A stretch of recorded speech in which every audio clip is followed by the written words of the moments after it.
Hi hello నమస్తే welcome back to my channel. నేను మీ శ్రావణి. ఇవాళైతే నేను ఒక మంచి రెసిపీ చూపించబోతున్నానండి. ది బెస్ట్ అనుకోవచ్చు. చాలా టేస్టీగా ఉంటుంది, అలానే కూడా హెల్తీగా కూడా తినొచ్చు. ఇంతకీ ఇది ఏంటనుకుంటున్నారా?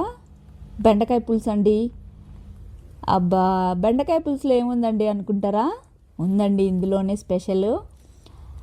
మనం జనరల్గా అయితే పులుసులో పప్పు ఉడికించుకొని వేసుకుంటాం కదా, కానీ ఇక్కడ డిఫరెంట్గా రాజ్మాను ఉడికించి వేసుకుంటామండి.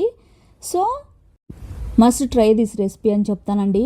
తప్పకుండా ట్రై చేయాల్సిన recipe. Both fibre and protein కాంబినేషన్లో ఉంటుంది. చాలా కమ్మగా అయితే ఉంటుంది. వేడి అన్నంలోకి కానీ లేదు అంటే రాగి సంగటిలోకైనా కూడా బాగుంటుంది. చాలా క్రీమీగా కమ్మగా టేస్టీగా ఉంటుంది. అస్సలు మిస్ అవ్వకుండా తప్పకుండా అయితే ట్రై చేసి ఎలా వచ్చిందో కామెంట్ చేయడం అస్సలు మర్చిపోకండి. టేస్ట్ మాత్రం ఎలా ఉంటుందో అనుకోకండి. చాలా కమ్మగా అయితే ఉంటుంది. ఇంకా అయితే లేట్ చేయకుండా ప్రాసెస్లోకి అయితే వెళ్ళిపోదాం. ముందుగా అయితే బెండకాయలు అయితే ఇక్కడ బాగా లేతగా ఉన్నాయండి నేను తీసుకున్న బెండకాయలు. కాబట్టి నేను చివరలు మాత్రం కట్ చేసుకొని ఫుల్ బెండకాయ మొత్తం అలానే వేసేసుకున్నాను. అంటే ముక్కలుగా కాకుండా నేను ఇక్కడ చూపిస్తున్నాను కదా, ఈ విధంగా అయితే వాష్ చేసేసుకొని కట్ చేసేసి పెట్టేసుకున్నాను. డ్రై చేసుకొని ఈ విధంగా వేసేసుకోవడం వల్ల టేస్ట్ చాలా బాగుందండి, కట్ చేసుకోకపోయినా కూడా. తర్వాత అయితే ఇక్కడ ఇంకా ఎక్స్ట్రా ఫ్లేవర్ కోసం అయితే మామిడికాయ ముక్కలు అయితే కట్ చేసి పెట్టేసుకున్నాను. తర్వాత అయితే స్టవ్ మీద కడాయి పెట్టుకొని ఆయిల్ వేసుకొని మనం కట్ చేసి పెట్టుకున్న బెండకాయలను కూడా వేసేసుకోవాలి. వేసుకున్నాక ఒక 2 నిమిషాల పాటు ఫ్రై చేసుకోవాలి. ముందుగా ఈ విధంగా టాస్ చేసేసుకున్నామంటే జిగురు కూడా లేకుండా ఉంటుంది. తర్వాత కొద్దిగా సాల్టు అలానే పసుపు కూడా వేసేసుకొని మీడియం ఫ్లేమ్లో మంటను పెట్టుకొని ఒక 2 నుంచి 3 నిమిషాల పాటు ఫ్రై చేసేసుకోవాలి.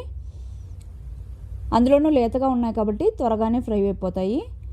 ఈ విధంగా పసుపు సాల్ట్ వేసాక పచ్చివాసన పోయేంత వరకు కాస్త ఫ్రై అయ్యే వరకు ఫ్రై చేసేసుకోవాలి.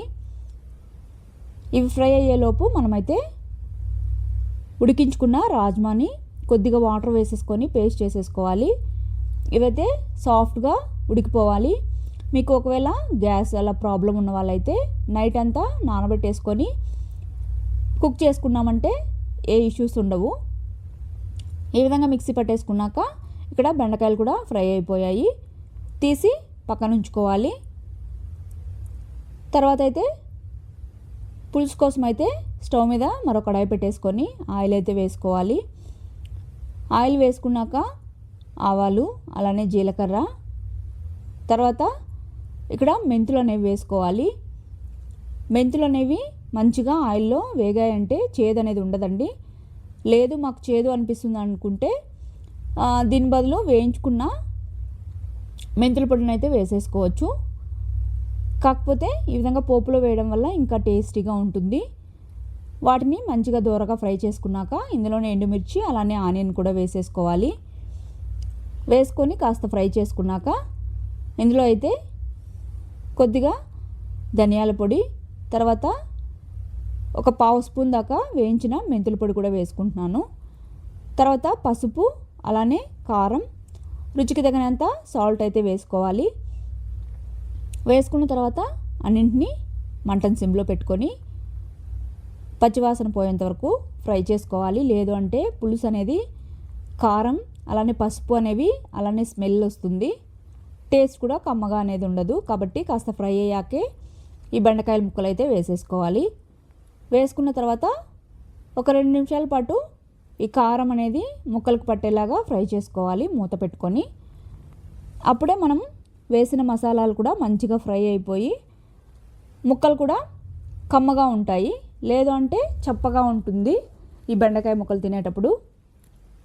తర్వాత మనం కట్ చేసి పెట్టుకున్న మామిడికాయ ముక్కలు కూడా వేసేసుకొని 1 నిమిషం పాటు ఫ్రై చేసుకొని చింతపండు పులుసును అయితే వేసేసుకోవాలి.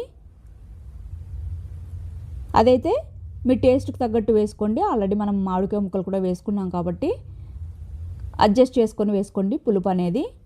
తర్వాత మనం మిక్సీ పట్టుకున్న రాజ్మాలో కొద్దిగా వాటర్ వేసుకొని ఈ విధంగా లూజ్గా మిక్స్ చేసుకొని అందులోకి వేసేసుకోవాలి. తర్వాత పచ్చిమిర్చి, కొద్దిగా కొత్తిమీర, అలానే పచ్చికరివేపాకు వేసేసుకొని మూత పెట్టుకొని అయితే పులుసుని మంచిగా ఉడకనివ్వాలి. మూత పెట్టుకొని చూసారు కదా, ఈ విధంగా మూత తీయంగానే స్మెల్ అయితే అదిరిపోతుందండి.